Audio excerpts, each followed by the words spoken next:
सांस लिया और जा पहुंचा सुरंग में। फिर क्या हुआ? तो अब हम बताएंगे फिर क्या हुआ। अब जो बातें हो रही है ये छोटू और छोटू के माँ के बीच में हो रही है। तो छोटू की माँ बोलती हैं, छोटू कितनी बार कहा है तुमसे कि उस तरफ मत जाया करो। तो छोटू बोलता है, फिर पापा क्यों जाते हैं उस तरफ रोज रोज? पापा को काम पर जाना होता है। तो रोजाना यही वार्तालाप हुआ करता था छोटू की माँ और छोटू के बीच। अब उस तरफ एक सुरंगनुमा रास्ता था और छोटू के पापा इसी सुरंग से होते हुए काम पर जाया करते थे। आम आदमी के लिए इस रास्ते से जाने की मनाही थी। इस रास्ते से जाना मना था। मनाही थी मतलब मना था। चंद चुनिंदा, चंद मतलब बहुत ही कम और चुनिंदा मतलब गिने चुने। चंद चुनिंदा लोग ही इस सुरंगनुमा रास्ते का इस्तेमाल कर सकते थे और छोटू के पापा इन्हीं चुनिंदा लोगों में से एक थे। आज छुट्टी थी और छोटू के पापा घर पर ही आराम फरमा रहे थे। आराम फरमाना मतलब आराम करना, आराम फरमा रहे थे। नज़र बचाकर चोरी छिपे छोटू ने पापा का सिक्योरिटी पास हथिया ही लिया और चल दिया सुरंग की तरफ। वैसे तो उनकी पूरी कॉलोनी ही जमीन के नीचे बसी थी। यह तो सुरंगनुमा रास्ता था। अंदर दिए जल रहे थे और प्रवेश करने के लिए पहले एक बंद दरवाजे का सामना करना पड़ता था। दरवाजे में एक खांचा बना हुआ था। खांचा मतलब एक कुछ डालने की जगह, ठीक है, खांचा बना हुआ था। छोटू ने खांचे में काट डाला, तुरंत दरवाजा खुल गया। छोटू ने सुरंग में प्रवेश किया। ठीक है, तो छोटू सुरंग के अंदर प्रवेश कर जाता है। अंदर वाले खांचे में सिक्योरिटी पास आ पहुंचा था। उसे उठा लिया। कार्ड उठाते ही दरवाज़ा बंद हुआ। छोटू ने चारों तरफ नज़र दौड़ाई। सुरंगनुमा वह रास्ता ऊपर की तरफ जाता था, यानी ज़मीन के ऊपर का सफ़र कराने का मौका मिल गया था। तो छोटू को ज़मीन के ऊपर जाने का अब एक सुनहरा मौका मिल गया था। मगर क्या, मौका हाथ लगते ही फिसल गया। सुरंग में जगह जगह लगाए निरीक्षक यंत्र की जानकारी छोटू को नहीं थी। तो छोटू को नहीं पता था वहाँ निरीक्षक यंत्र लगे हुए हैं। मगर छोटू के प्रवेश करते ही पहले निरीक्षक यंत्र में संदेहास्पद स्थिति दर्शाने वाली हरकत हुई। इतने छोटे कद का व्यक्ति सुरंग में कैसे आया? दूसरे निरीक्षक यंत्र ने तुरंत छोटू की तस्वीर खींच ली। किसी एक नियंत्रण केंद्र में इस तस्वीर की जांच की गई और खतरे की सूचना दी गई। तो यहाँ पे सुरंग के अंदर बहुत सारे यंत्र लगे हुए थे जो सुरंग के अंदर चलने वाली गतिविधियों पे नज़र रख रहा हूँ। तो वहाँ पे अंदर जाते हुए इतने छोटे कद वाले इंसान को देखा तो उसकी तस्वीर खींच ली और भेज दिया। ठीक है, अब क्या हुआ? इन सारी गतिविधियों से अनजान छोटू आगे बढ़ रहा था। सो ये जितने सारे गतिविधियां हैं, फ़ोटो खींचना, ये सब इसको पता ही नहीं था। तभी जाने कहाँ से सिपाही दौड़े चले आए, छोटू को पकड़कर वापस घर छोड़ आए। घर पर माँ छोटू का इंतज़ार कर रही थी।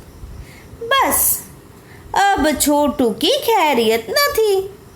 छोटू के पापा न होते तो छोटू का बचना मुश्किल था।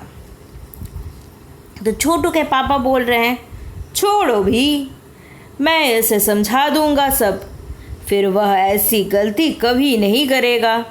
पापा ने छोटू को बचा लिया और छोटू को क्या बोल रहे हैं, छोटू मैं जहाँ काम करता हूँ ना, वह क्षेत्र ज़मीन से ऊपर है।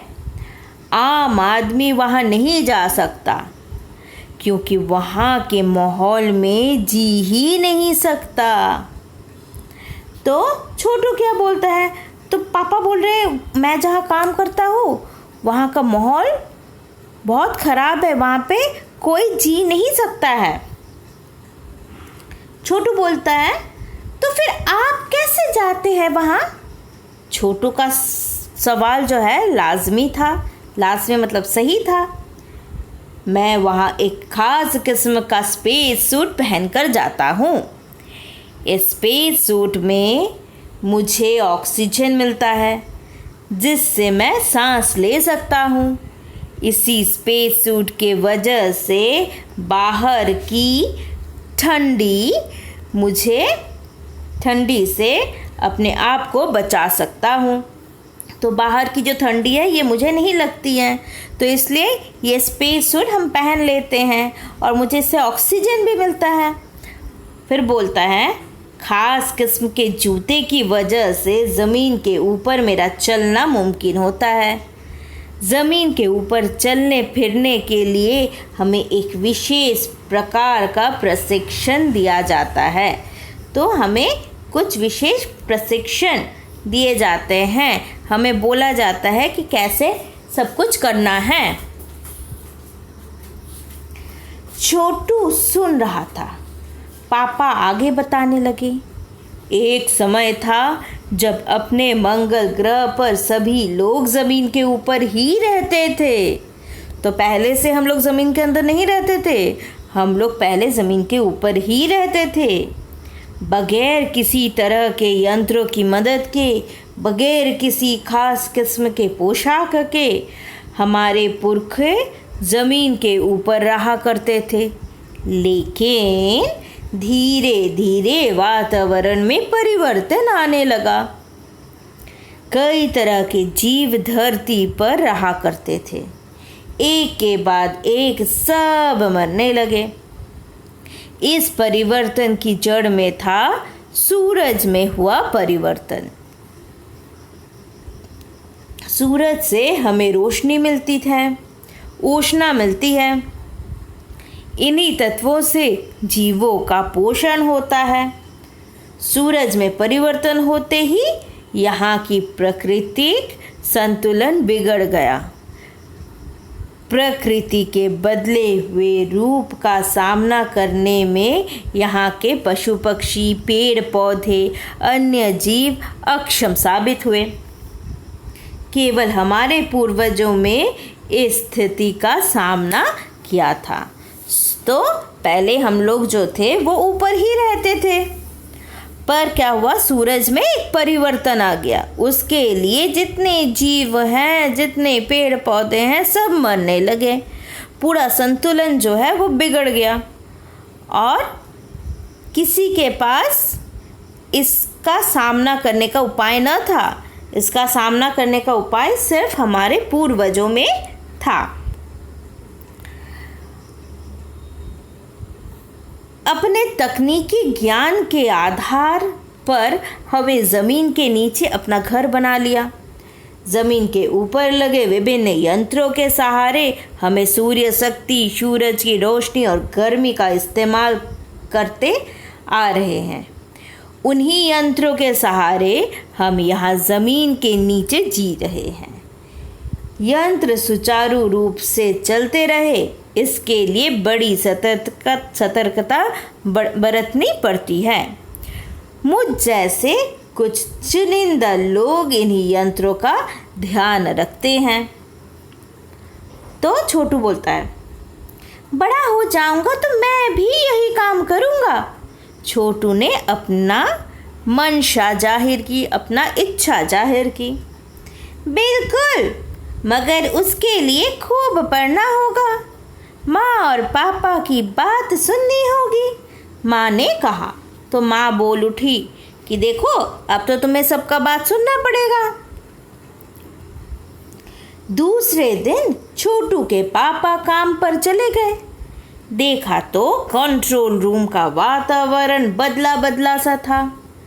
शिफ्ट खत्म कर घर जा रहे स्टाफ के प्रमुख ने टीवी स्क्रीन की तरफ इशारा किया। देखो देखो, टीवी स्क्रीन में क्या हो रहा है। स्क्रीन पर एक बिंदु झलक रहा था। तो पूरे स्क्रीन पर एक बिंदु झलक रहा था। वह बताने लगा, यह कोई आसमान का तारा नहीं है, क्योंकि कंप्यूटर से पता चल रहा है कि यह अपनी जगह पर अडिग नहीं है। तो ये जो तारा है, ये जो डॉट उनको मिला है, ये घूम रहा है। पिछले कुछ घंटों के दौरान इसने अपनी जगह बदली है। कंप्यूटर के अनुसार यह हमारी धरती के तरफ बढ़ता चला आ रहा है। तो ये जो है हमारी धरती के तरफ बढ़ता जा रहा है।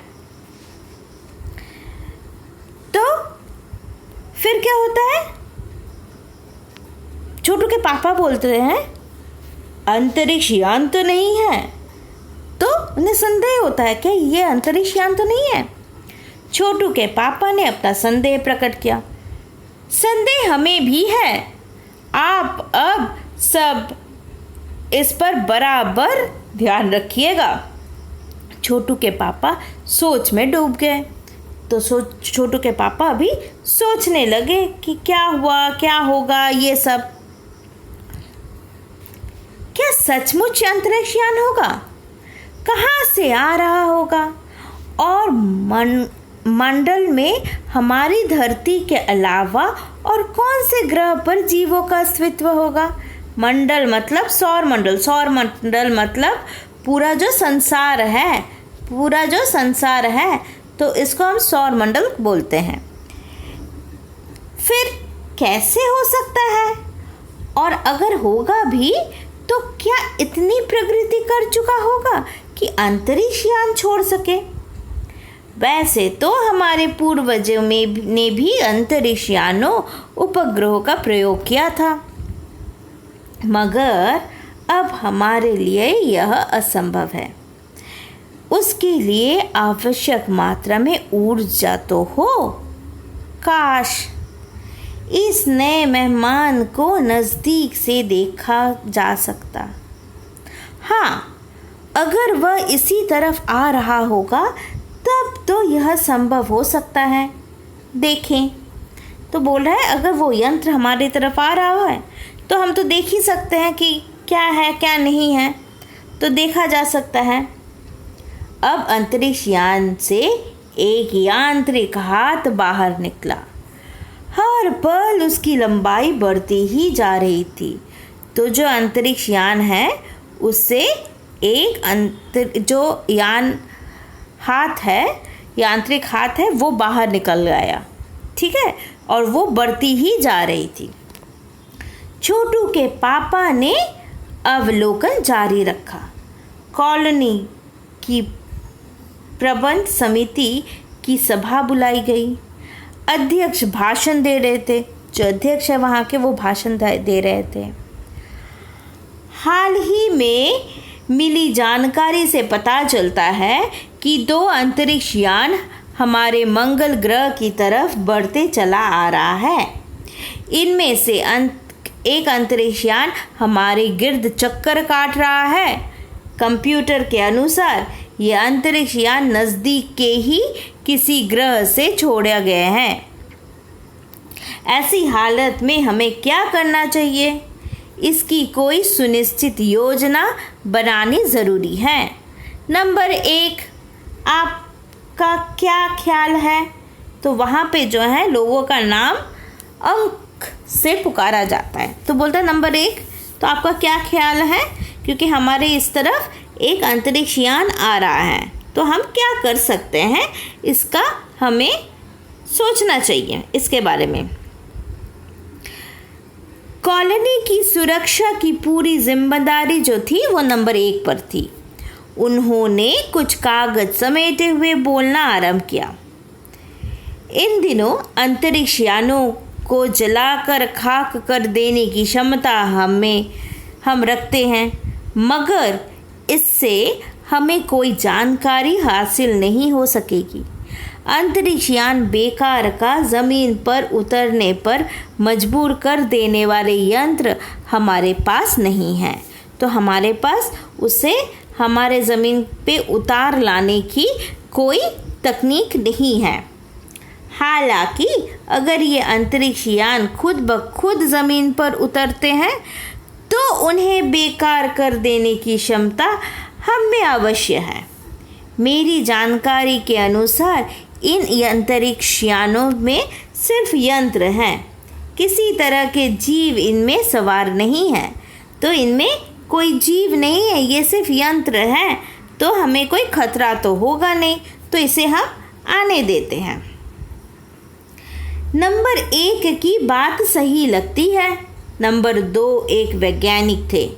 वे बोले, हालांकि यंत्रों के बेकार कर देने में भी खतरा है। इनके बेकार होते ही दूसरे ग्रह के लोग हमारे बारे में जान जाएंगे। इसलिए मेरी राय में हमें सिर्फ अवलोकन करते ही रहना चाहिए। जहाँ तक हो सके हमें अपने अस्तित्व को छिपाए ही रखना चाहिए, क्योंकि हो सकता है जिन लोगों ने अंतरिक्ष यान भेजे हैं वे कल को इनसे भी बड़े सक्षम अंतरिक्ष यान भेजें।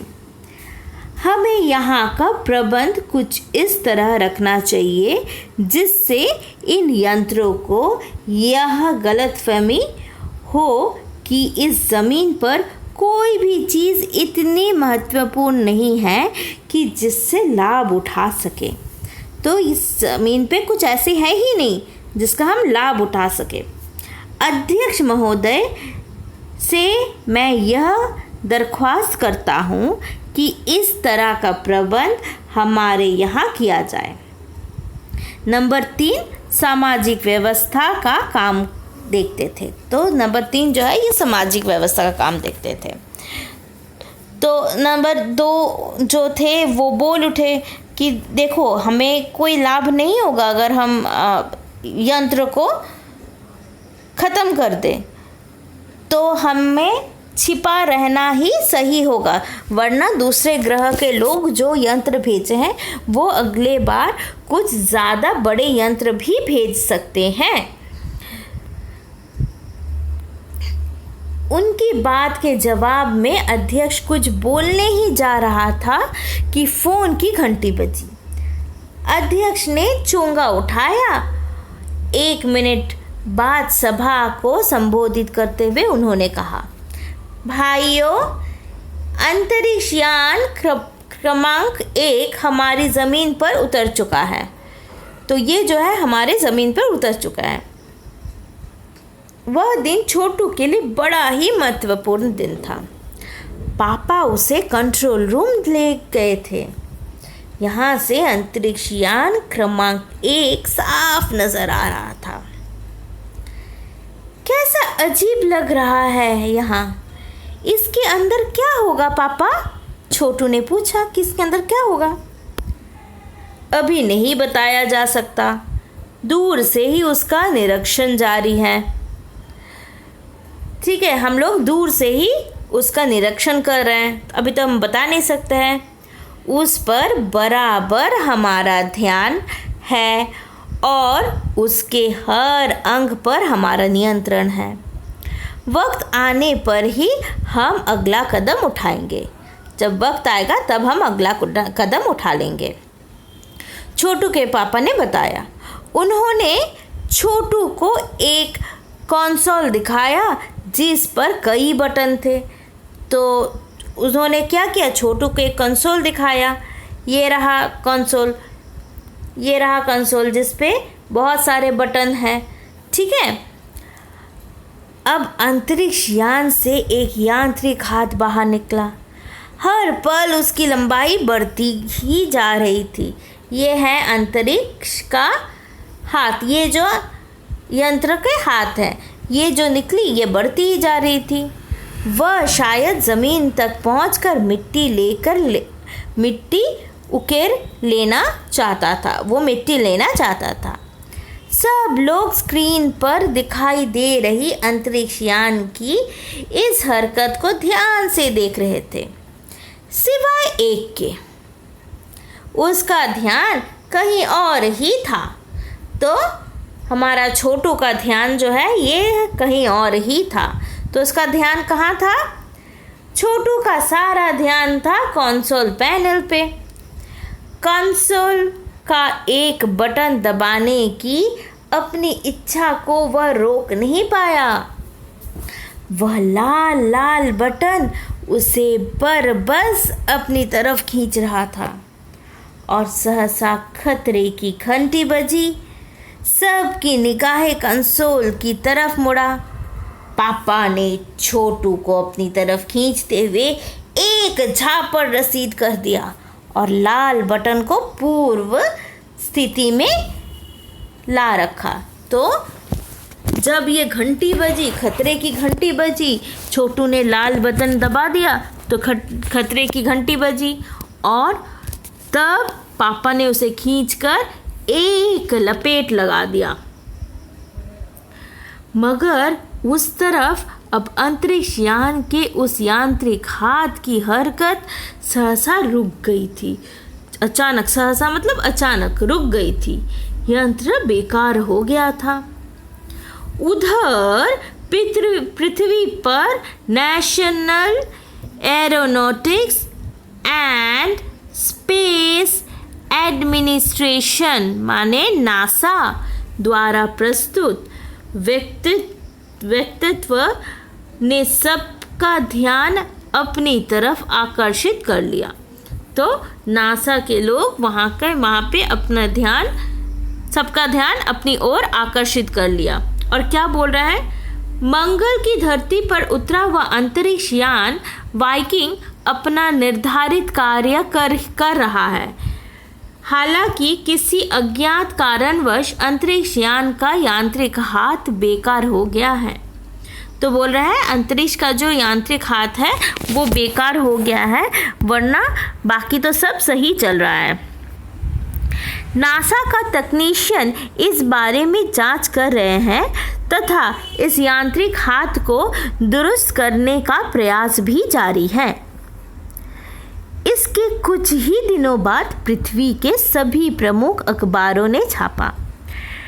नासा के तकनीशियनों को रिमोट कंट्रोल के सहारे वाइकिंग के दुरुस्त करने में सफलता मिली है। यांत्रिक हाथ ने अब मंगल की मिट्टी के विभिन्न नमूने इकट्ठे करने का काम आरंभ कर दिया है। पृथ्वी के वैज्ञानिक मंगल की इस मिट्टी का अध्ययन करने के लिए बड़े उत्सुक थे। उन्हें उम्मीद थी कि इस मिट्टी के अध्ययन से इस बात का पता लगाया जा सकता है कि मंगल ग्रह पर भी पृथ्वी की ही तरह जीव सृष्टि का अस्तित्व है या नहीं, मतलब वहाँ पे भी क्या जीवित लोग हैं। यह प्रश्न आज भी एक रहस्य है। तो आज भी ये हम सोचते हैं कि मंगल ग्रह पे आज भी कोई जीवन है या नहीं। तो ये लिखा जाता है जयंत विष्णु नार्लिकर द्वारा, जो मराठी में हुआ था, और उसका अनुवाद किया है रेखा देशपांडे ने। ठीक है, थैंक यू बच्चों, शुक्रिया।